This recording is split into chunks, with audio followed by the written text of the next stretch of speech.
जय श्री कृष्ण। लोकां दे पाणे चोर मक्खन दा, लोकां दे पाणे चोर मक्खन दा, साडा ते ओ महाराज है। दुनिया ते उस नूं कहंदी गवाला, दुनिया ते उस नूं कहंदी गवाला, साडे ते सरदा ताज है, साडे ते सरदा ताज है। भगवत चिंतन में आप मेरे साथ जुड़े हुए हैं। मैं हूं मुनि शुक। आज के भगवत चिंतन ने हमें सिखाना है कि ये जो भजन गायक भजन गा रहा है, ये हमारे अंदर कौन सी कमी दिखाना चाहता है।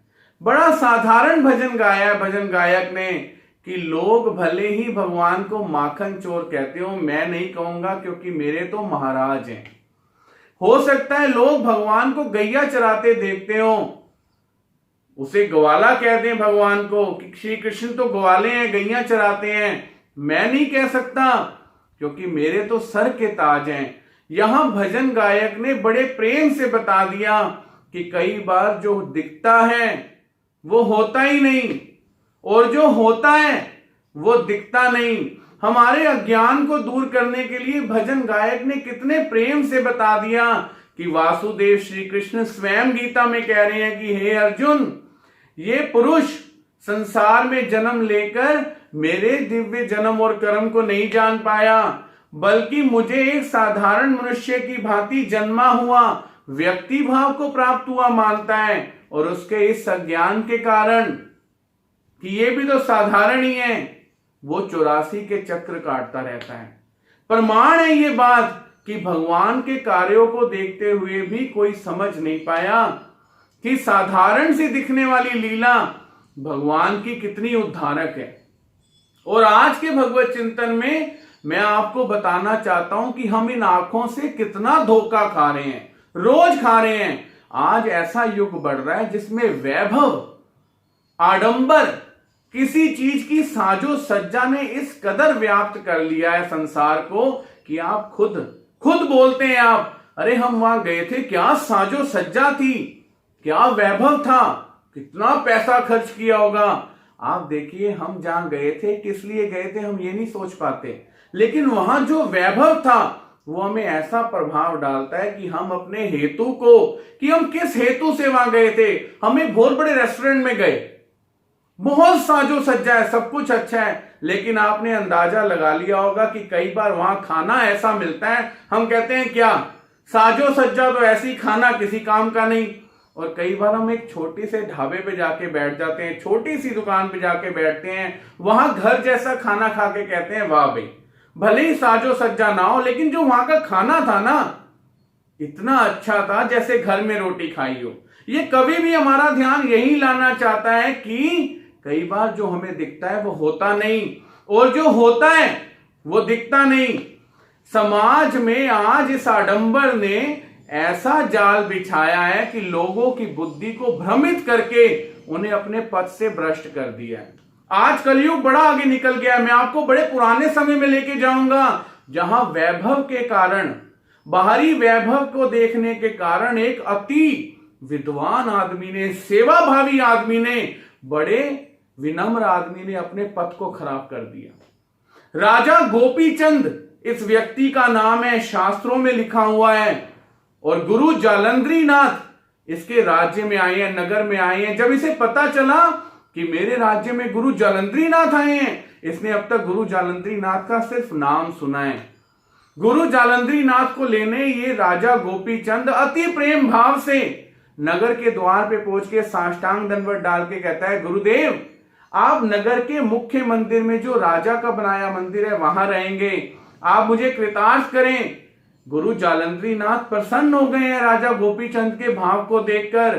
आगे ऐसी सेवा की है कि अपने सेवकों से नहीं, स्वयं साधारण सा व्यक्ति बनके इस राजा ने रोज सुबह से लेकर शाम तक गुरु जालंधरी नाथ को हर प्रकार की सेवा अपने द्वारा अर्पण की।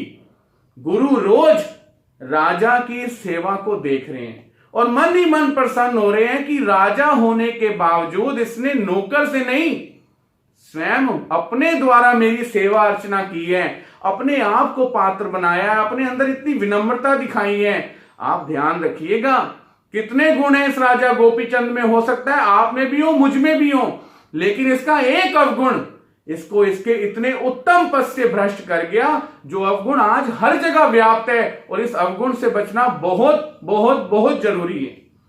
गोपीचंद रोज सेवा कर रहा है। एक दिन राजा गोपीचंद देखता है गुरु जालंधरी नाथ शौच के लिए जा रहे हैं।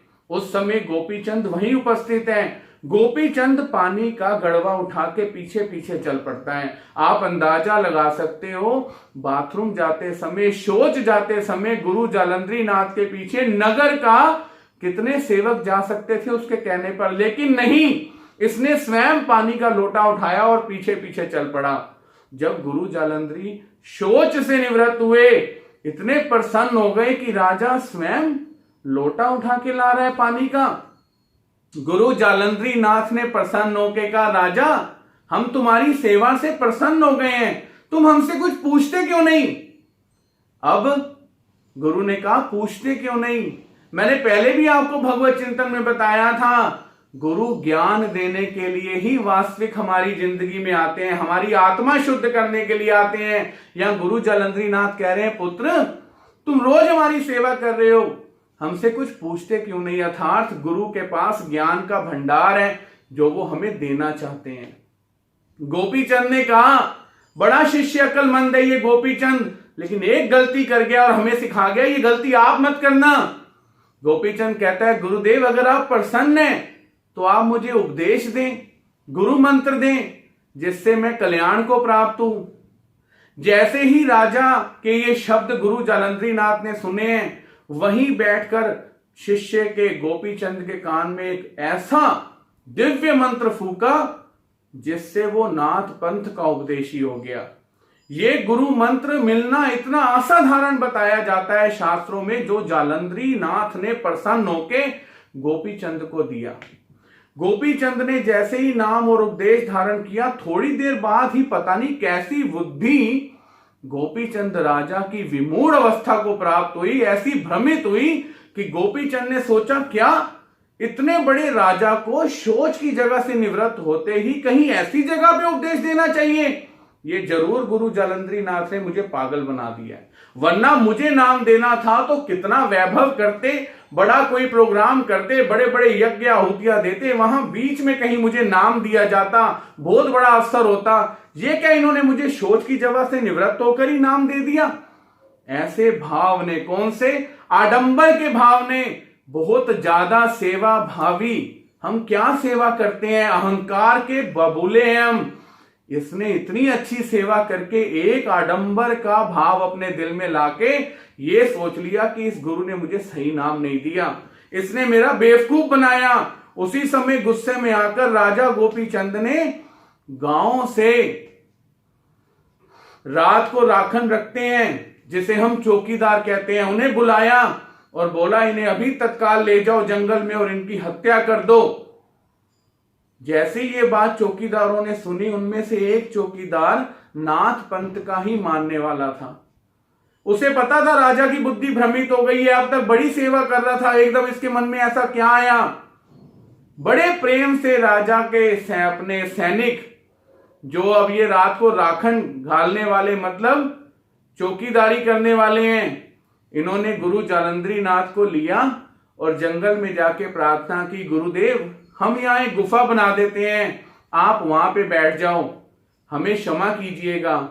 चुपचाप गुरु जालंधरी नाथ सुन रहे हैं। इन्होंने गुफा खोदी, गुफा खोद के गुरु को वहां बिठाया, ऊपर लकड़ियां डाल दी हैं, मिट्टी डाल दी है, मन में विचार कर रहे हैं कि अगर ये कोई सिद्ध साधक होंगे तो खुद ही यहां से निकल जाएंगे, नहीं तो अपने आप पूरे हो जाएंगे, हम इन्हें मारने का पाप अपने सर पे नहीं लेंगे। राजा की बुद्धि भ्रमित हुई है, हमारी नहीं हुई है।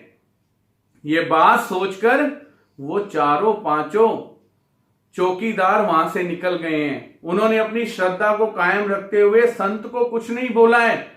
गुफा के अंदर जालंधरी नाथ बैठे हुए हैं। काफी समय बीत गया है।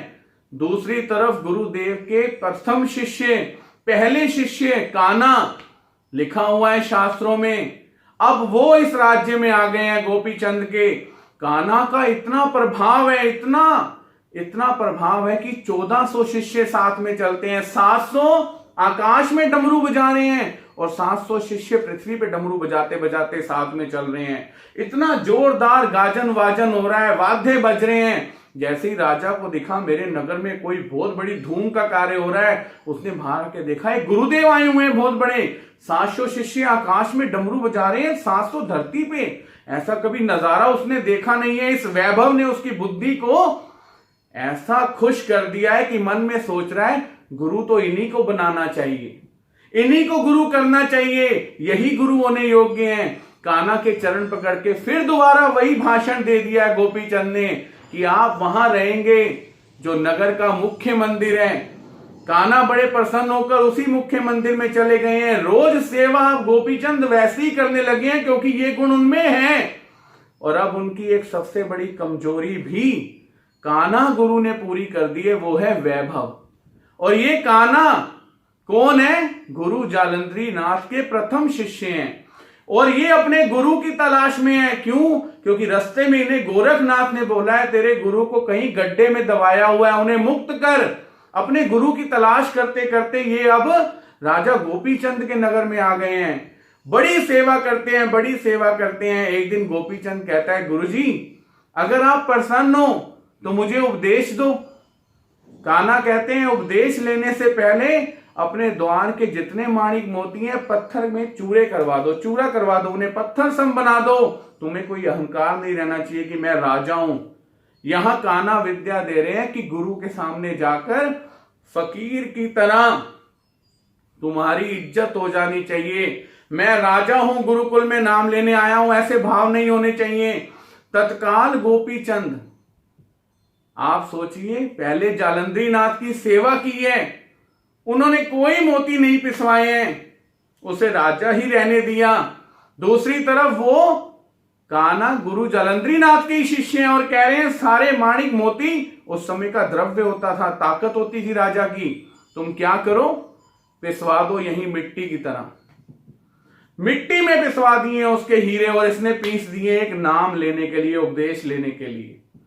अब कान्हा बड़े प्रसन्न हुए हैं। उन्होंने बड़ा त्योहार रचा है उपदेश देने के लिए। पूरे गुरुकुल को 1400 शिष्यों को अन्नदान, वस्त्रदान, द्रव्य दान किया है। जो वो चाहता था अब वो सारा प्रोग्राम हुआ है। अब कान्हा ने एकांत में ले जाकर बड़ी अच्छी जगह पे उसके कान में वो नाम फूका, वो उपदेश फूका जो दिव्य था। जैसे ही वो उपदेश राजा गोपीचंद के कान में गया, गोपीचंद अस्थिर हो गया। वो विद्या, वो नाम, वो शक्ति उसमें प्रभावित ही नहीं हुई। जैसे ही ये चीज कान्हा ने देखी, उन्होंने कहा ये क्या है, तुम्हें ये उपदेश प्रभाव क्यों नहीं कर रहा? खड़ा होके क्षमा होके मांग के कहता है, क्षमा मांग के गोपीचंद महाराज क्षमा कीजिएगा, अभी थोड़े समय पहले ही एक साधारण से गुरु जालंधरी नाथ आए थे, उन्होंने मुझे ये उपदेश दिया था। जैसे ही ये बात कान्हा ने सुनी, कान्हा वैसे ही गुरु की तलाश में है। उन्होंने कहा तो कहां गए मेरे गुरु? उन्होंने कहा मैंने तो उनकी हत्या करवा दी, ये सोचकर कि सोच की जगह पे इन्होंने मुझे नाम दे दिया। क्या ऐसे भी राजा को नाम देना चाहिए? उसके लिए तो बहुत बड़ा प्रोग्राम होना चाहिए। याद रखिएगा, इस कथा, इस भगवत चिंतन का मूल सार है सिर्फ हमारी आंखों से दिखने वाला आडंबर हमें किस तरह हमारे सदगुरु से दूर ले जाता है। हमारी एक इच्छा कि हमारे गुरु हवाई जहाज से उतर रहे हैं, बड़ी बड़ी गाड़ियों से उतर रहे हैं, बड़े सत्संग करते हैं हमारे गुरु जी, हमें ऐसी गलतफहमी में डाल के बैठ जाता है। जो हमारे पास आए साधारण से दिखने वाले सदगुरु से जो दिव्य हैं, हमें दूर कर जाता है सिर्फ और सिर्फ हमारा आडंबर। कान्हा ने कहा रे मूर्ख गोपीचंद, वो मेरे गुरु हैं, गुरु जालंधरी नाथ, और उनकी देह अछेद्य अभेद्य है, कोई शस्त्र उन्हें मार नहीं सकता। तू उन्हें बुला जिससे तूने उन्हें मरवाया। जैसे ही बुलाया उन चौकीदारों को, चौकीदारों ने कहा माफी चाहते हैं महाराज, हमने उन्हें नहीं मारा, हमने एक गुफा बना के उन्हें दबा दिया था। तत्काल कान्हा चौकीदारों को लेकर उस स्थान पे पहुंचे हैं। एक ऐसी जगह दिख रही है जो बड़ी फली फूली दिख रही है, वहीं देख के कह देते हैं कान्हा कि ये जो आगे पीछे बड़ा फला फूला बाग दिख रहा है ना, इसी के नीचे मेरे गुरु होंगे। काफी समय बीत गया है, जगह दिख नहीं रही, लेकिन कान्हा शिष्य ने पहचान लिया है कि मेरे गुरु जहां बैठे हैं वो सबसे ज्यादा हरित क्षेत्र है। तत्काल वहां से लकड़ियां हटाई, सामने देखा गुरु जालंधरीनाथ आंखें बंद करके। अभी भी जिसका शिष्य इतना बड़ा बन गया कि 700 शिष्य डमरू आकाश में और 700 धरती पे बजा रहे हैं, क्या वो उस गुफा को तोड़ के नहीं निकल सकते थे? लेकिन उन्हें इस कदर चोट पहुंची थी कि मैंने अपने शिष्य को इतने प्रेम से ज्ञान दिया और उसने मुझे यहां धरती के नीचे बंद करा दिया, वही तपस्या में लीन है। कान्हा समझ गया है कि गुरुजन इस समय बहुत कुपित हैं। उसने उसी समय गोपीचंद से पूछा है कि गोपीचंद, जिस समय तुमने गुरुजी को ये आदेश दिया इन नौकरों को मारने का, कैसे वस्त्र पहने थे? यहां महाभारत का वही प्रसंग आ गया जब भीम धृतराष्ट्र को मिलने जा रहे हैं तो भगवान कह रहे हैं भीम तुम आगे मत जाना, लोहे का पुतला आगे कर देना।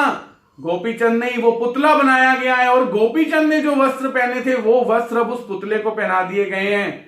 कान्हा बिल्कुल पीछे खड़ा हो गया, अपने पीछे राजा गोपीचंद को खड़ा कर लिया है और बोला गुरुदेव, मैं आपके सामने आपके अपराधी गोपीचंद को ले आया हूं, जो उचित समझे इसे दंड दें। सुनते मात्र ही गुरु ने आंखें खोली हैं और बोला, हे मूर्ख शिष्य, तुझे इतने प्रेम से ज्ञान दिया और तूने मेरी ये इज्जत की।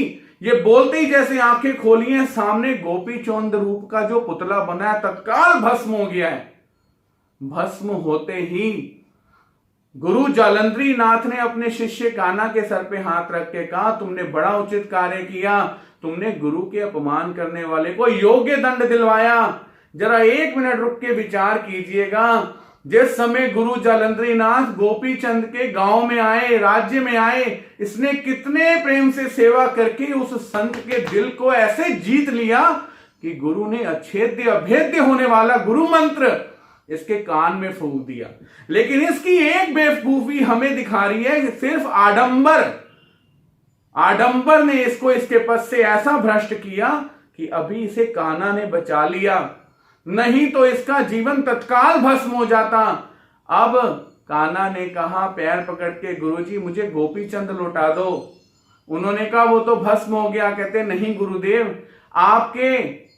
आपके रोष को खत्म करने के लिए मैंने पुतला खड़ा किया था। अब गोपीचंद सामने आता है, क्षमा मांगता है, लेकिन आप दुविधा देखिए, अपने प्रथम गुरु को कान्हा के बराबर हो गया था, आज कान्हा के पीछे खड़ा होकर क्षमा मांग रहा है। और याद रखिएगा, हमारा ये आडंबर हमें एक दिन गोपीचंद की जगह ना ले जाए। आज का भगवत चिंतन हमें गोपीचंद जी के जीवन से सिर्फ एक ही बात दिखाता है कि भारी आडंबर नहीं, गुरु के ज्ञान से गुरु को समर्पण होना है। भगवान श्री कृष्ण जी गीता में कह रहे हैं, हे अर्जुन, तद विद्धि प्रणिपातेन परिप्रश्नेन सेव्या, सेवा करके गुरुजनों की शरण में विनम्र भाव से जा, तब उपदेशन्ति ते ज्ञानम, जिनके पास तत्व ज्ञान है, जो इस 84 के फेर से तुझे मिटा सकते हैं, वो गुरुजन किसी भी रूप में हो, साधारण हो या वैभवशील हो, वही तुझे तत्व ज्ञान के दर्शन कराएंगे।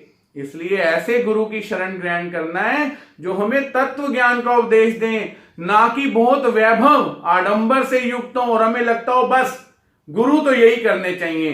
कोशिश कीजिए वैभव के आडंबर से बचकर ज्ञान देकर मेरी आत्मा को शुद्ध कर दें, इस भाव से किसी उत्तम गुरु की शरण ग्रहण करें। जय श्री कृष्ण।